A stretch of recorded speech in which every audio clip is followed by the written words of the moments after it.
Hello and welcome to the Zero Product Property. I am Mr. Harris and today you'll need paper and pencil. But first let's start with a little review. So earlier we looked at the relationship between the factored function of a polynomial and the zeros of that polynomial. And so I want you to take a minute and find a factored function if the zeros are 3, -2, and 7.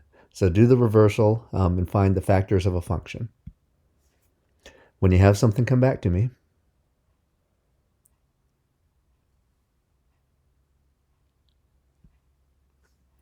So I got the function of x equals x minus 3, x plus 2, x minus 7. And you remember the zeros are what our x is, and we have to get our factor to 0. So if our x is 3, we have to subtract 3 to get it to 0. If x is -2, we have to add 2 to get it to 0. And if x is 7, we have to subtract 7 to get it to 0. And so here is a factored function that will have these zeros.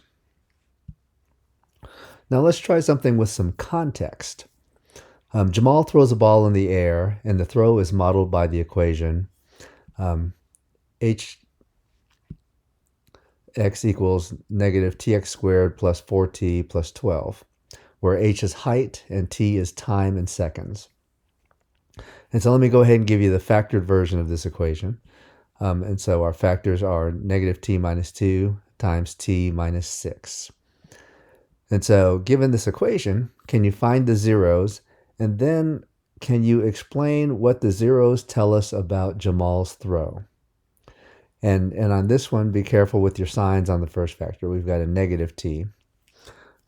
So go ahead and give that a try. When you come up with something, come back to me.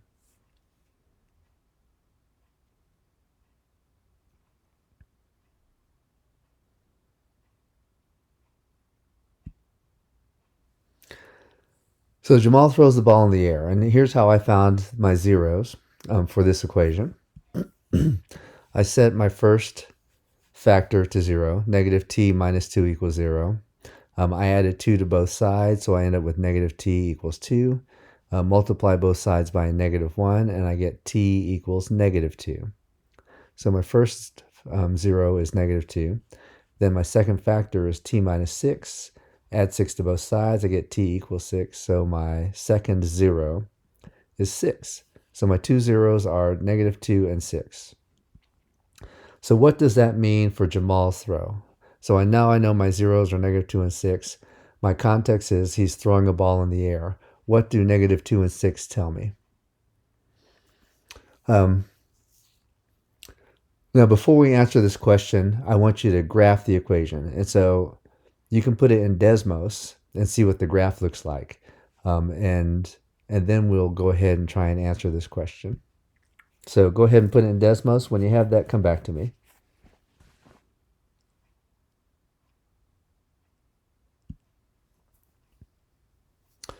So here's what my graph looks like. We've got a parabola. And so it looks like a throw that goes up in the air, then comes back down, and it goes through the points -2, 0, and 6, 0, which we know are our zeros.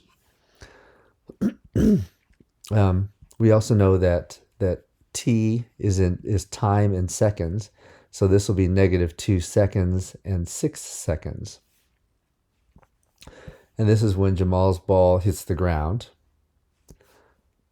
But his ball hitting the ground at -2 seconds doesn't make sense. So how do you explain what's really going on with his throw? What do we do with the -2? How do we make sense of that?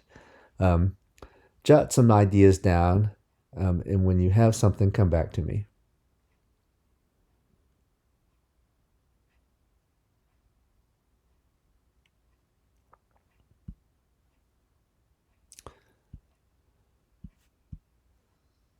So -2 seconds doesn't make sense. The throw should start at 0. And when we're at 0, the ball is at height 48.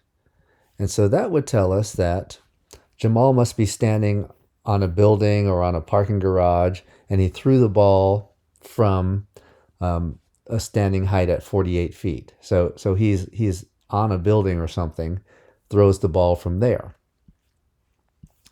But so what is all of this back here? Well, the part of the graph that's before the 0 doesn't actually happen. It just traces the path that is modeled by the equation. So our equation tells us what happens from the throw all the way to the ground. And it does it. The ball does exactly that path. But we know when it hits the ground, it doesn't keep going down. It's going to bounce. And so our equation just continues our graph continues the equation in either direction. But this is our actual starting point. And so with our context, you have to look at the graph and understand what the graph tells you about the context. So we had zeros of negative 2 seconds and 6 seconds. The 6 seconds makes sense. The negative 2 seconds didn't. And so we then have to make sense of it.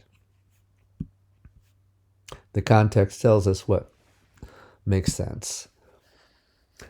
Now back to our factors. So far we've looked at polynomial factors in second and third degree. So what happens if a polynomial has more than 3 factors? So if we start with a function that's x to the 4th minus 7x squared plus 6x, and we factor it, now we have 4 factors: x, x minus 2, x plus 3, x minus 1. Can you find the zeros for this 4th degree polynomial? Give it a try. When you have something, come back to me.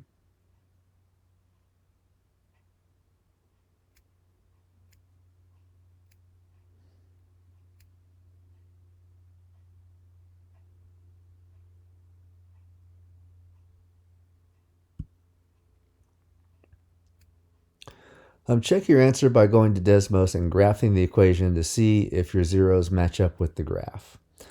And so hop on Desmos, put either function in, because they're the same function, one's just factored, and see if you got what Desmos gives you.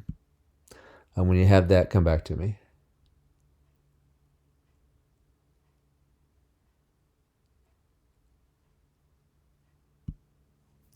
So here's what I got. And I put both equations in so you can see that they in fact overlap. So the purple is the equation in standard form, and it's a dotted purple, and then the green is the factored form, and so they just lie on top of each other because they're the same function.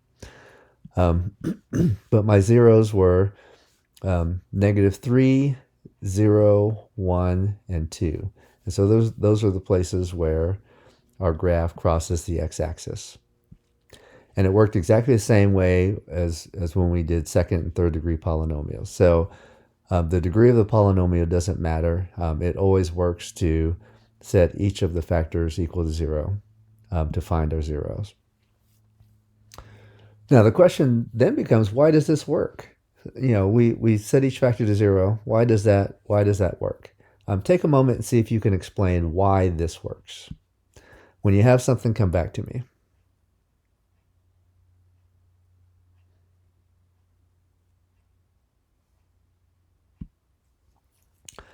So it's easier to see why this works if we use whole numbers. So let's start with 3 times 4 times 2 times 5. And that equals 120. 3 times 4 is 12. 2 times 5 is 10. 10 times 12 is 120. Now, if we replace our 3 with 0, we get 0 times 4 times 2 times 5, and that equals 0. If we replace the 4 with the 0, we get 3 times 0 times 2 times 5. So 2 times 5 is 10. 3 times 10 is 30. Times 0 gives us 0.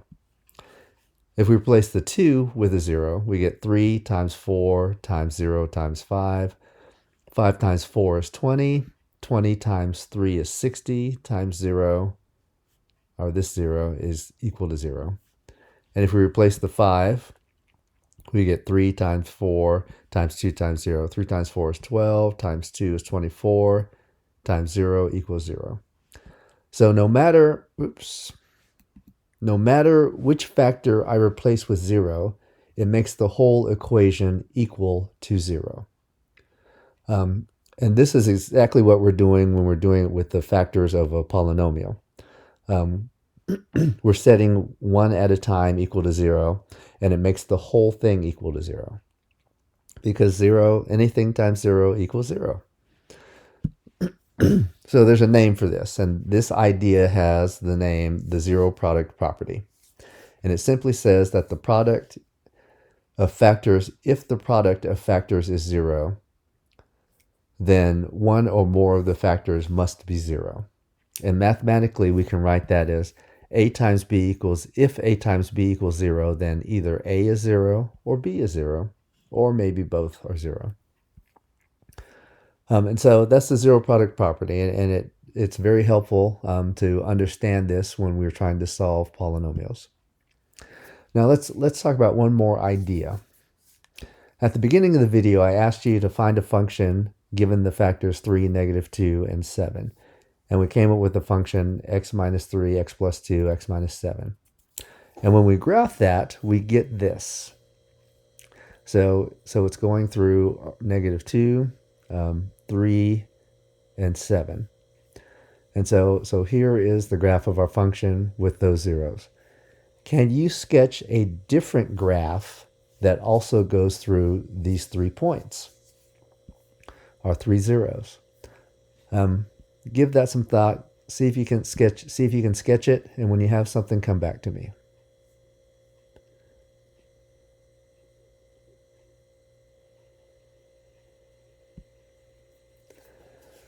So here is my new sketch.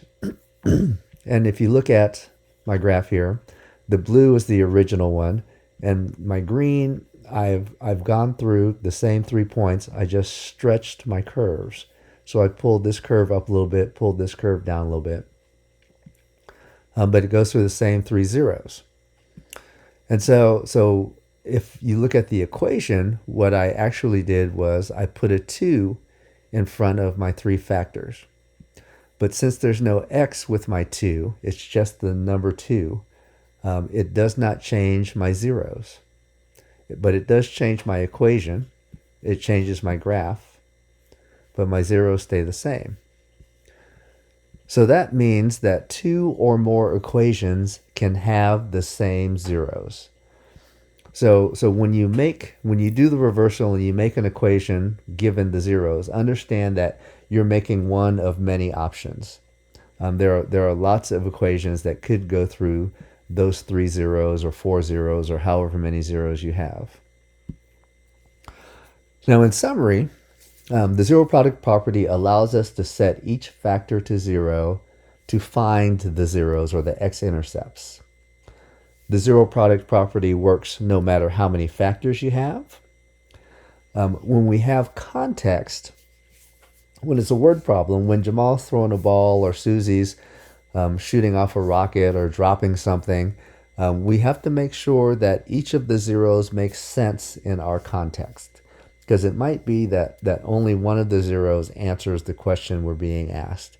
And so you have to pay attention to your context and make the graph. The graph is very helpful in understanding what's going on in your context.